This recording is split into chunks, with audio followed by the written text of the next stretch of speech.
우리는 예수님께서 다시 오실 그날까지 예수님께서 마지막으로 말씀하신 명령에 따라 성령님의 인도하심 가운데 계속해서 복음의 증인으로 살아야 합니다.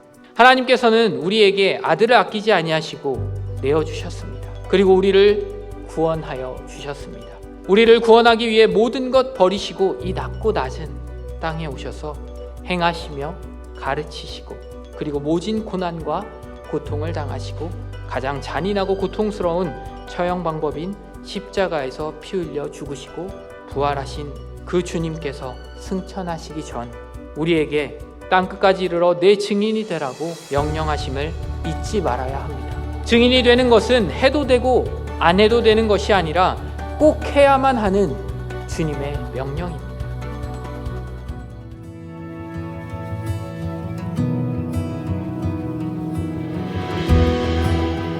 한 절씩 교독하겠습니다.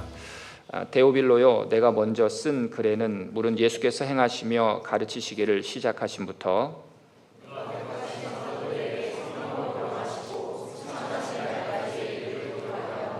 그가 고난 받으신 후에 또한 그들에게 확실한 많은 증거로 친히 살아계심을 나타내사 40일 동안 그들에게 보이시며 하나님 나라의 일을 말씀하시니라.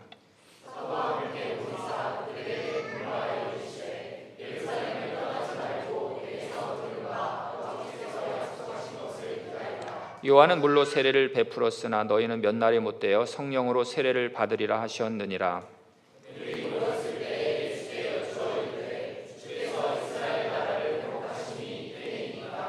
이르시되 때와 기와는 시기는 아버지께서 자기의 권한에 두셨으니 너희가 알 바 아니요.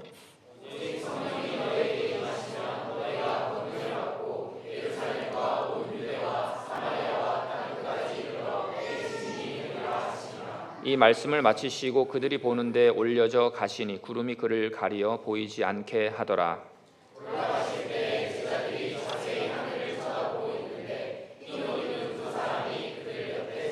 같이 읽겠습니다. 이르되 갈릴리 사람들아 어찌하여 서서 하늘을 쳐다보느냐. 너희 가운데서 하늘로 올려지신 이 예수는 하늘로 가심을 본 그대로 오시리라 하였느니라. 아멘. 우리 슬로베니아에서 사역하시는 이준희 선교사님 나오셔서 복음의 증인이라는 제목으로 또 말씀을 전해주시고 또 간증과 더불어 또 선교 보고를 해주시겠습니다. 우리 나오실 때 할렐루야로 환영하겠습니다. 할렐루야. 네.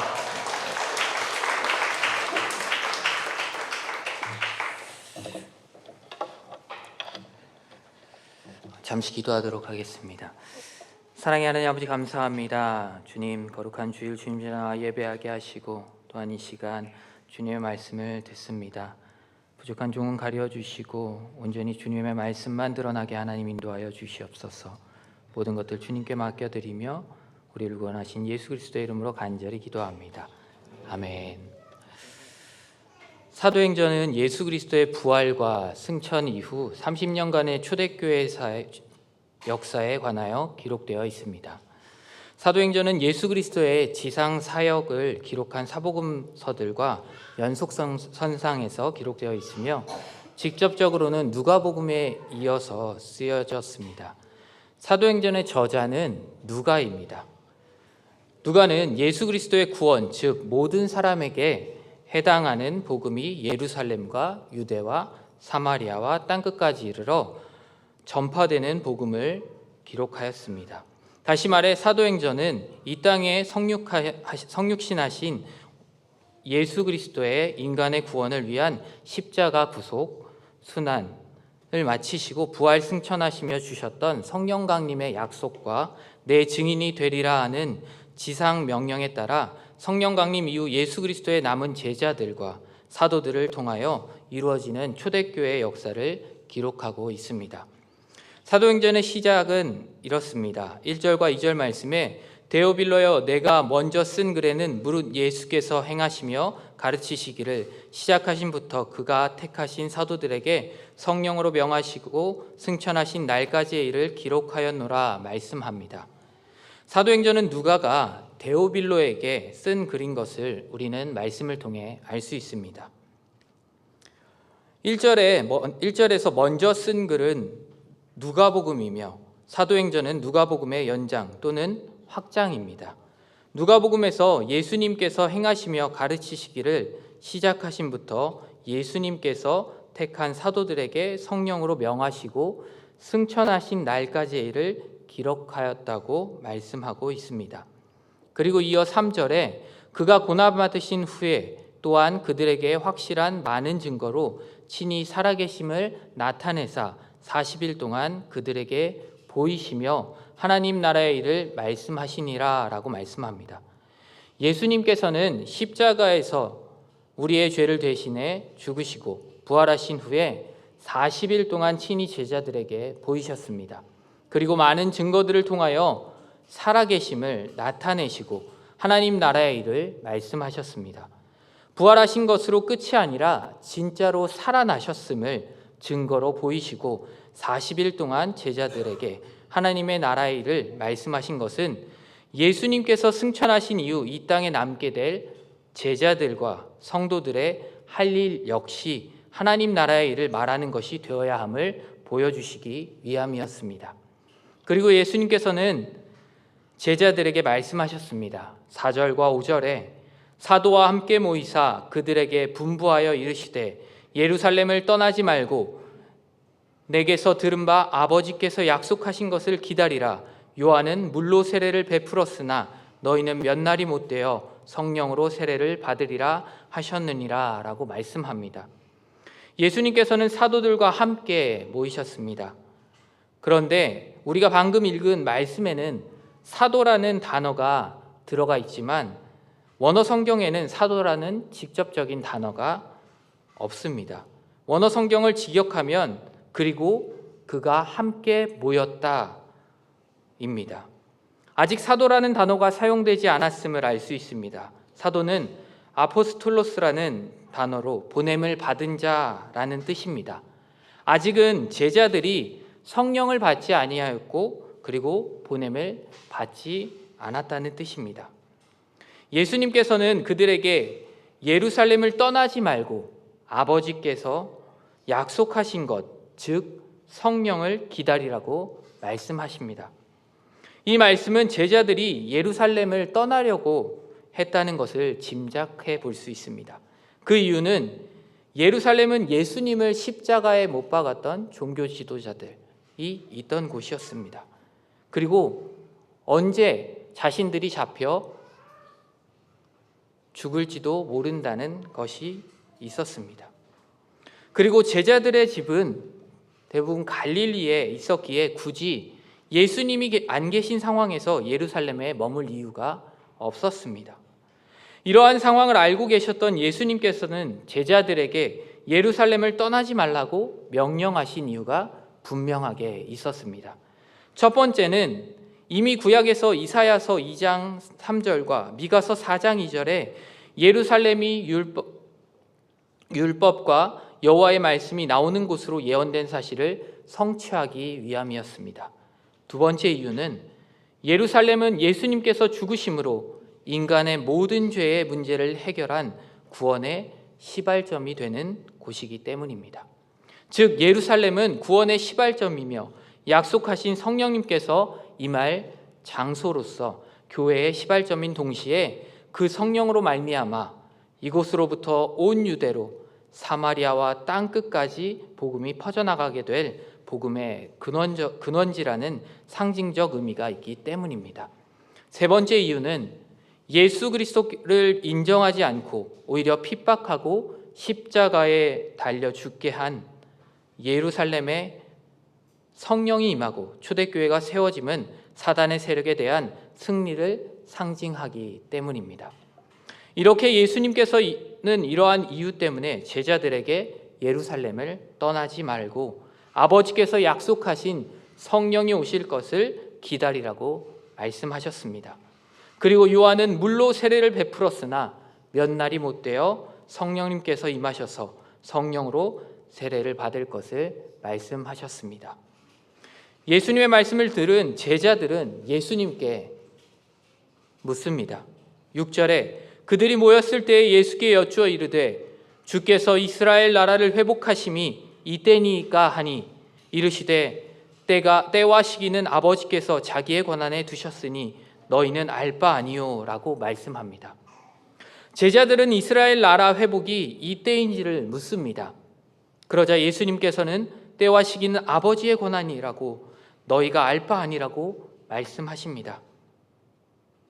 제자들이 예수님께 물은 이스라엘 나라의 회복은 예수님이 말한 것과는 전혀 다른 회복이었습니다.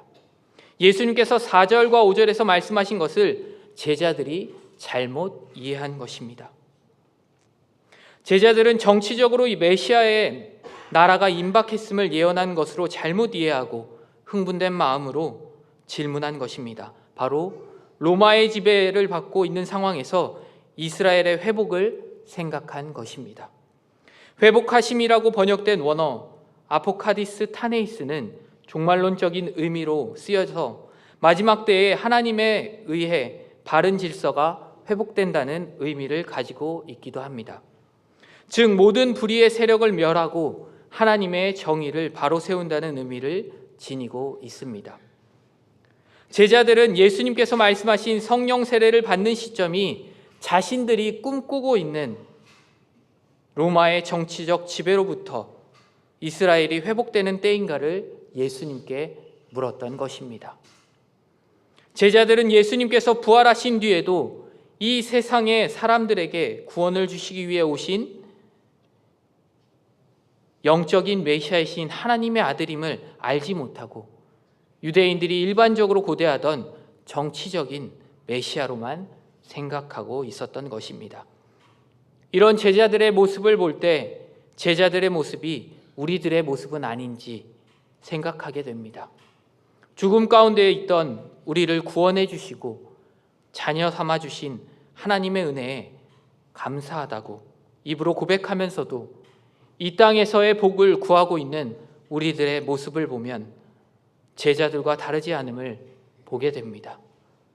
우리는 주님께서 우리에게 이미 가장 큰 복, 구원이라는 복을 주신 것이 그 어떤 것보다도 가장 귀하며 어떤 것과도 바꿀 수 없다는 것을 기억하며 살아가야 합니다. 이런 제자들에게 예수님께서는 아니라고 말씀하지 않으시고 그 모든 주권이 하나님에게 있음을 말씀하십니다. 이 말씀을 통해 우리는 우리의 모든 것이 하나님의 손에 있음을 기억해야 합니다. 그리고 이어 예수님께서는 제자들에게 어떻게 살아야 할지를 말씀하십니다. 8절에 오직 성령이 너희에게 임하시면 너희가 권능을 받고 예루살렘과 온 유대와 사마리아와 땅끝까지 이르러 내 증인이 되리라 하시니라 말씀하십니다. 예수님께서는 성령이 너희에게 임하시면 너희가 권능을 받는다고 말씀하셨습니다. 어떠한 권능일까요? 권능을 주시는 이유는 바로 예루살렘과 온 유대와 사마리아 땅끝까지 이르러 내 증인이 되라고 주시는 권능을 말합니다. 성령이 임하심으로 우리에게 권능을 주시는 이유는 바로 복음의 증인으로 살아갈 수 있도록 하기 위함입니다. 즉 복음을 전하게 하기 위해 주시는 권능입니다. 복음의 증인은 누구에게만 국한된 것이 아닙니다. 목회자나 선교사 또는 전도에 달란트가 있다고 생각하는 누군가에게만 복음의 증인으로 살아야 할 사명이 있는 것은 아닙니다. 내 증인이 되리라 라고 말씀하신 것, 즉 복음의 증인이 되라는 것은 우리 모두에게 예수님께서 말씀하시는 것입니다. 우리는 복음의 증인으로 살아야 합니다. 복음이 증인이 되라는 것은 부탁이나 권유가 아닙니다. 바로 명령입니다.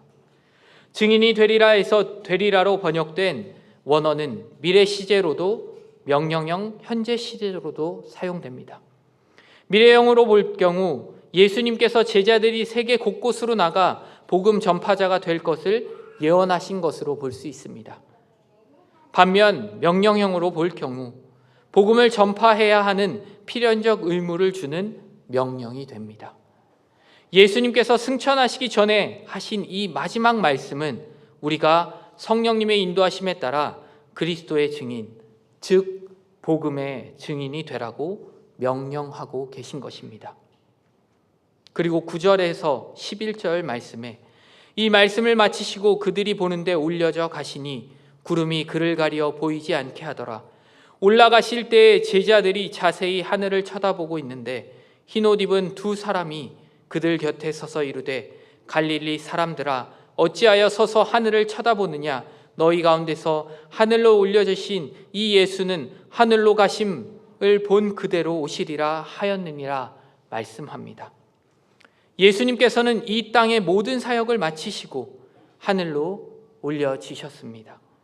예수님께서 이 땅의 모든 사역을 마치시고 하늘로 승천하시기 전 마지막으로 하신 말씀은 내 증인이 되리라 라는 말씀이었습니다. 바로 복음의 증인이 되라고 말씀하신 것입니다. 그리고 예수님께서는 하늘로 올려져 가시는데 그때 흰옷 입은 두 사람이 곁에 서서 제자들에게 이야기합니다. 너희 가운데서 올려주신 예수님은 하늘로 가심을 본 그대로 오시리라 말씀합니다. 예수님께서 다시 오실 것을 말하고 있습니다. 우리는 예수님께서 다시 오실 그날까지 우리가 살아가는 현장에서 어떠한 상황 가운데서도 복음의 증인으로 살아가야 합니다. 때로는 우리는 상황이 안 돼서 해결되어야 하는 나의 문제 때문에 또는 아픔 때문에 복음의 증인으로서의 삶을 뒤로 미루기도 합니다. 하지만 주님께서는 제자들에게 잡히면 죽을 수도 있는 그 예루살렘에서 기다리라고 하셨고 또한 예루살렘에서부터 복음이 전해질 것을 말씀하셨습니다. 복음을 전하기 좋은 상황이 분명히 아님을 우리는 알 수 있습니다. 언제든지 잡혀가 죽임을 당할 수 있는 그 예루살렘에서 복음을 전해야 함은 제자들에게 엄청난 두려움이었습니다. 그럼에도 불구하고 성령이 임하고 제자들은 권능을 받아 복음의 증인으로 예루살렘에서부터 복음을 전하며 나아갑니다. 저는 선교사로 나오기 전 2019년 12월 척수종양이라는 진단을 받고 수술을 받게 되었습니다. 처음에는 한국에 있는 서울 아산병원에서 수술을 하지 말자고 했습니다. 종양을 제거하는 것도 중요하지만 종양의 위치가 너무 안 좋아서 수술하게 되면 전신마비 그리고 호흡도 자가호흡을 할 수 없는 산소호흡기를 달고 정신이 멀쩡한 상태가 될 수 있는 그러한 상태가 될 수 있다고 하였습니다. 지금 사진에서 보시는 빨간 동그라미에 있는 위치가 그 부분이 지금 종양입니다. 종양의 위치는 모든 신경이 지나가는 척수 내에 있었습니다. 경추 2번과 3번 사이에 위치하고 있었습니다. 모든 신경이 뇌에서 내려와 퍼지기 직전 자율신경까지 걸리는 위치였습니다. 그래서 의사는 수술을 하지 않았으면 좋겠다고 말했습니다. 하지만 저랑 아내는 모든 상황을 주님께 맡기고 어떠한 결과가 나오더라도 그것이 주님께서 가장 좋은 길로 인도하신 것이라는 것을 믿고 순종할 수 있게 해달라고 기도하며 수술을 받게 됩니다. 수술이 끝나고 의사는 저를 깨워 손가락 발가락이 움직이는지 확인하였습니다. 제가 손가락 발가락을 움직여 보는데 움직여지는 느낌이 났습니다. 그것을 보고서는 의사는 수술이 잘 되었다고 기적이라고 이야기하면서 제 곁을 떠났고 간호사는 저에게서 산소호흡기를 떼고 그리고 숨을 쉬라고 이야기했습니다. 그런데 숨이 쉬어지지가 않았습니다. 숨이 들어오지도 나가지도 않는 그러한 상황이 저에게 찾아왔습니다. 간호사가 소리치기 시작했고 숨 쉬세요, 숨 쉬세요. 그러고서는 갑자기 막 분주하게 뛰어다니기 시작했습니다. 그러고서는 다시 산소호흡기를 제게 착용하고 계속 숨 쉬라고 소리쳤습니다. 그때 저에게 음성이 들려왔습니다. 내가 했다 라는 음성이었습니다. 그 음성을 듣고 제가 주님께서 하셨습니다. 감사합니다. 라고 고백하였습니다. 그 순간 제 몸에서 무언가가 툭 떨어지는 것과 같은 느낌과 함께 숨이 안으로 들어오게 되었습니다. 원래는 중환자실로 가기로 되어져 있었는데 제가 일반 병실에 집중관리실로 올라가게 되었고, 그리고 난 뒤 하루 뒤에 일반 병실로, 그리고 이틀 뒤에 아산병원을 퇴원해서 재활병원으로 가게 되었습니다. 그렇게 주님의 은혜로 수술이 잘 되어졌고 완전마비가 아닌 불완전마비 증상만 남게 되었습니다. 제가 수술하고 난 뒤에 좀 징그럽지만 이러한 모습이었고요. 그리고 현재 2번, 3번, 4번에 피뇌로 고정되어 있는 상태입니다. 그렇게 수술 후 2년간 재활치료를 통해 걷게 되었고 다시금 사역의 자리에 설 수 있게 되었습니다. 하지만 수술의 후유증으로 왼쪽 허리부터 발까지는 24시간 저리고 온도와 통증을 느끼지 못하는 상태입니다. 그리고 닿는 부분은 불에 타는 듯한 느낌이 있습니다. 지금은 제가 서 있기 때문에 발바닥이, 앉아 있을 땐 엉덩이와 허벅지가, 누워 있을 땐 엉덩이와 허벅지와 종아리 전체가 불에 타는 듯한 느낌이 있습니다. 그래서 잠을 잘 땐 오른쪽으로 돌아 누워서 쿠션에 무릎을 살짝 대고 잠에 듭니다. 그리고 오른쪽은 강직이 있어서 근육이 이완하지 못하고 계속적으로 수축되면서 틀어지는 증상이, 그리고 배에도 강직이 있어서 소화를 잘 시키지 못하고 그러한 것들이 계속적으로 있습니다. 그래서 하루에 4번 매일같이 약을 먹고 있습니다. 이렇게 연약한 저를 하나님께서는 다시금 사역의 자리에 세우셨고, 그리고 슬로베니아 선교사로 보내셨습니다. 저희 가정은 슬로베니아에서 2023년 9월 개척 선교사로 들어가게 되었습니다. 저희가 들어가기 전까지 슬로베니아에는 한국 선교사님이 한 분도 계시지 않았습니다.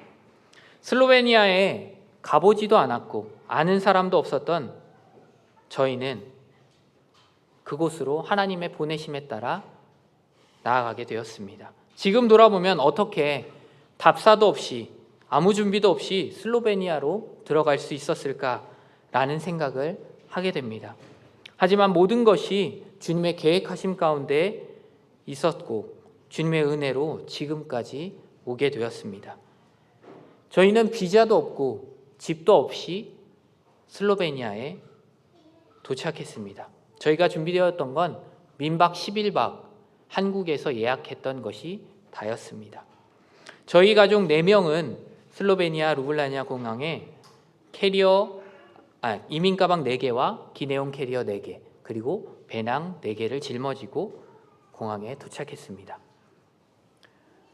마중 나오는 사람도 아무도 없었습니다.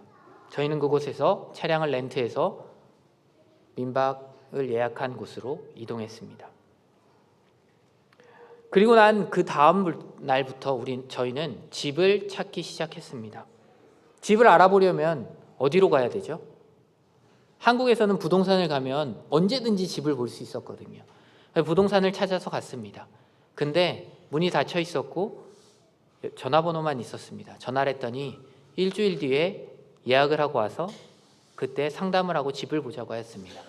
근데 저희가 일주일을 기다리는 동안 예약한 민박은 10일박이었기 때문에 그때까지 기다릴 수 있는 시간이 없었습니다. 그래서 인터넷을 서치하기 시작했고 처음에는 아무 정보가 나오지 않더라고요. 나중에는 슬로베니아어로 번역을 해서 찾기 시작하니까 부동산 사이트가 나와서 그것을 가지고 집을 보고 연락을 하기 시작했습니다. 저희는 영어가 슬로베니아 사람들이 대부분 쓴다고 해요. 무리 없이 구할 수 있을 거라고 생각했습니다. 근데 전화를 했더니 영어를 하지 못한다고 전화를 계속 끊는 것이었습니다. 그렇게 며칠이 지나고 숙소로 돌아오는 길에 아내가 갑자기 울기 시작했습니다. 아무것도 보이지 않는다고. 왜 이곳으로 보내셨을까? 라는 말을 하였습니다.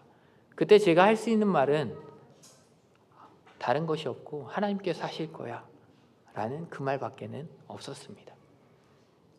정말로 하나님의 은혜로요, 저희가 10일째 되는 날 집을 계약하게 됐고요, 11일째 되는 날 그 집으로 들어가게 되었습니다.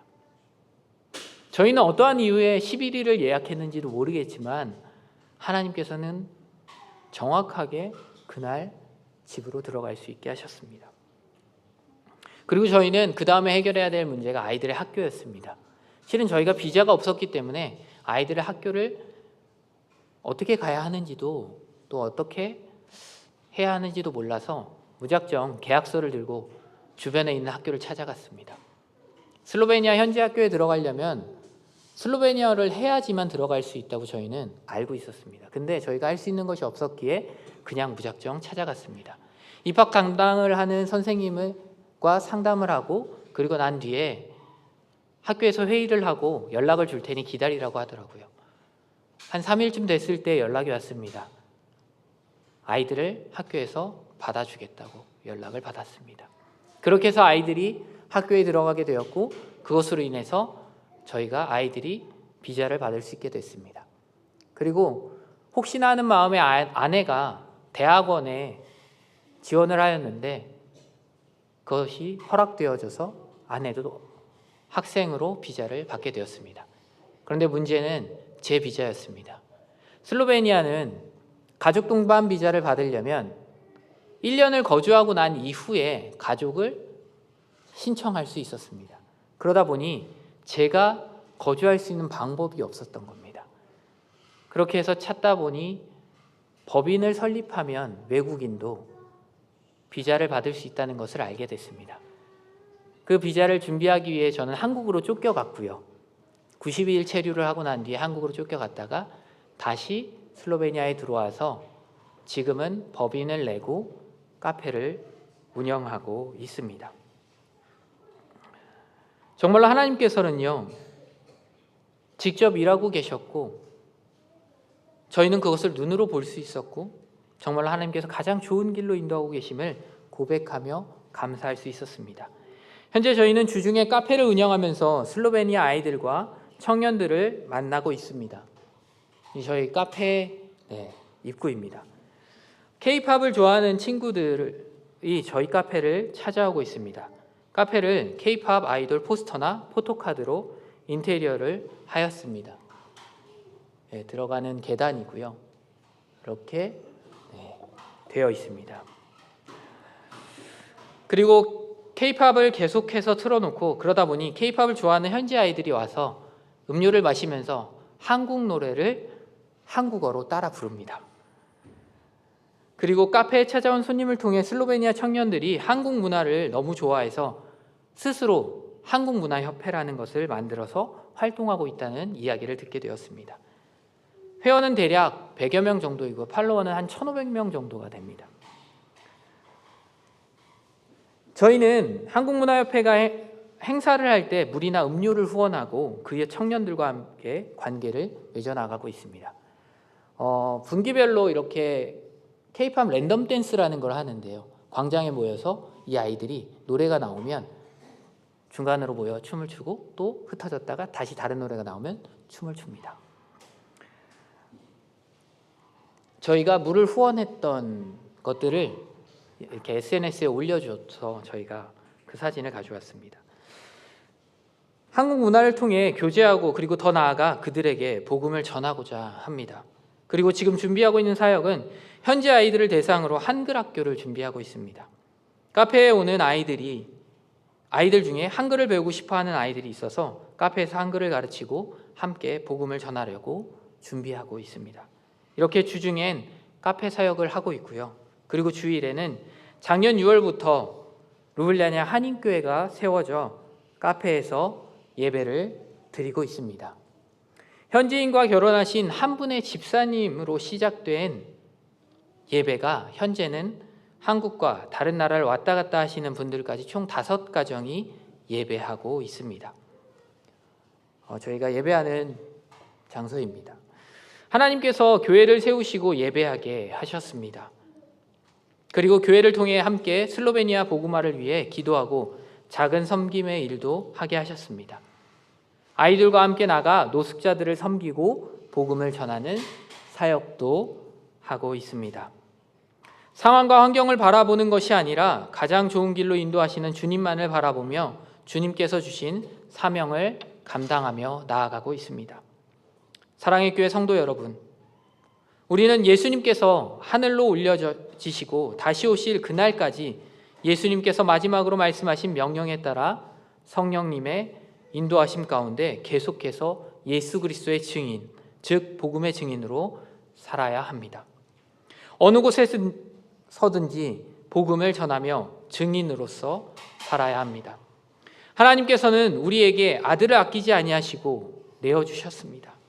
그리고 우리를 구원하여 주셨습니다. 우리를 구원하기 위해 모든 것 버리시고 이 낮고 낮은 땅에 오셔서 행하시며 가르치시고 그리고 모진 고난과 고통을 당하시고 가장 잔인하고 고통스러운 처형 방법인 십자가에서 피 흘려 죽으시고 부활하신 그 주님께서 승천하시기 전 우리에게 땅끝까지 이르러 내 증인이 되라고 명령하심을 잊지 말아야 합니다. 증인이 되는 것은 해도 되고 안 해도 되는 것이 아니라 꼭 해야만 하는 주님의 명령입니다. 즉 그리스도인이라면 모두가 해야 하는 주님의 명령입니다. 증인으로 번역된 원어를 보면 자기가 직접 보고 들은 바를 확언하고 증언할 수 있는 자를 뜻하는데 종종 순교자를 다르게 표현할 경우에 사용하기도 합니다. 복음을 전하다가 유대인들에게 돌에 맞아 순교한 스데반에게 증인이라는 호칭을 사용하였습니다. 그러므로 증인이 된다는 것은 예수님에 대해 입으로 증거할 뿐만 아니라 자신의 삶과 온 생명까지 다해서 증거하는 사람이라는 의미입니다. 우리는 예수님께서 내 증인이 되라고 말씀하신 것을 가볍게 여겨서는 안 됩니다. 우리는 이 사명을 받은 사람들입니다. 이 사명은 우리의 삶과 온 생명을 다해서 주님이 오실 그날까지 복음의 증인으로 살아가는 것입니다. 사도행전은 28장으로 끝난 것이 아니라 예수님께서 다시 오시는 그날까지 계속해서 복음의 증인으로 살아가는 우리들을 통해 기록되어집니다.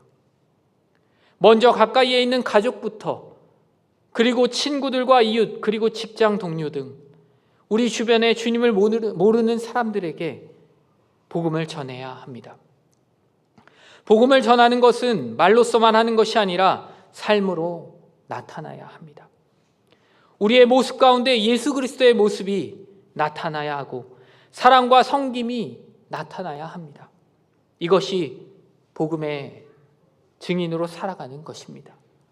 상황과 환경을 바라보지 않고 오직 우리를 가장 좋은 길로 인도하시는 주님만을 바라보며 복음의 증인으로 각자의 삶 속에서 복음을 전하며 삶으로 그리스도의 사랑을 나타내는 사랑의 교회 성도들 되시기를 간절히 축원합니다. 기도하겠습니다. 사랑의 하나님 아버지 감사합니다. 우리를 사랑하셔서 아들을 아끼지 아니하시고 십자가에 달려 죽게 하심으로 우리를 구원하여 주심 감사합니다. 예수님께서 부활하시고 우리에게 성령님을 보내주시고 그리스도의 증인, 복음의 증인으로 살라고 말씀하신 그 명령에 따라 우리가 살아가게 하여 주시옵소서. 우리가 받은 그 은혜, 그 주님의 사랑에 감사하며 그 사랑을 주변에 주님을 모르는 사람들에게 전하며 나아갈 수 있도록 하여 주시옵소서. 주님께서 우리를 위해 죽으셨던 것처럼 우리도 주님의 사랑을 전하는 데 있어 우리의 생명까지도 내어놓고 나아갈 수 있게 하여 주시옵소서. 그리고 우리의 삶 가운데 주님의 사랑이 드러나게 하여 주시고 우리의 삶을 통해 복음의 빛이 비추어지게 하여 주시옵소서. 모든 것 주님께 맡기며 우리를 구원하신 예수 그리스도의 이름으로 기도합니다. 아멘.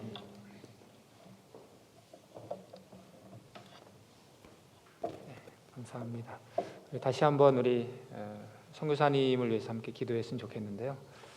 먼저 오늘 말씀 하신 대로 우리도 복음의 증인으로 살게 해주십시오. 이렇게 기도해 주시고, 우리 이준희 선교사님이 아직 건강이 완전치 않습니다. 하나님께서 온전한 치유를 해주시도록 위해서 기도해 주시고, 사실 슬로베니아 들어가신 지 2년도 아직 2년 안 됐는데도 카페 운영도 하고 한국 학교도 하고 한인교회도 하는 것 쉽지 않습니다. 2년 내에. 근데 하나님의 하시는 일임을 우리가 보게 됩니다. 카페 운영 또 한국 학교를 통해서 우리 아이들이 하나님을 만날 수 있도록 위해서 기도해 주시고, 또 한인교회를 통해서도 복음의 빛이 그 주변에 비칠 수 있도록 위해서 기도해 주시고, 또 노숙자 사역들을 통해서도 노숙자들이 주님을 만나는 은혜가 있게 해주십시오. 우리 함께 우리 이준희 선교사님과 또 가족, 또 건강, 또 사역을 생각하시면서 우리 주님 앞에 기도하며 나아갑시다.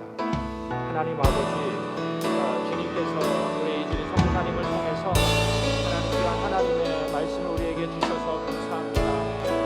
하나님 복음의 중에서 우리가 살아가기를 원하고, 하나님이 기도하시는 뜻을 따라 우리가 이 땅 가운데 살아가기를 원합니다.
하나님 아버지, 우리 이준희 선교사님을 또 저희 교회에 보내주셔서 하나님의 말씀을 통해서 복음의 증인으로 우리로 살아갈 수 있도록 다시 한번 힘주시고, 또 하나님 아버지, 하나님이 어떻게 일하시는지를 우리로 보게 하셔서 감사합니다.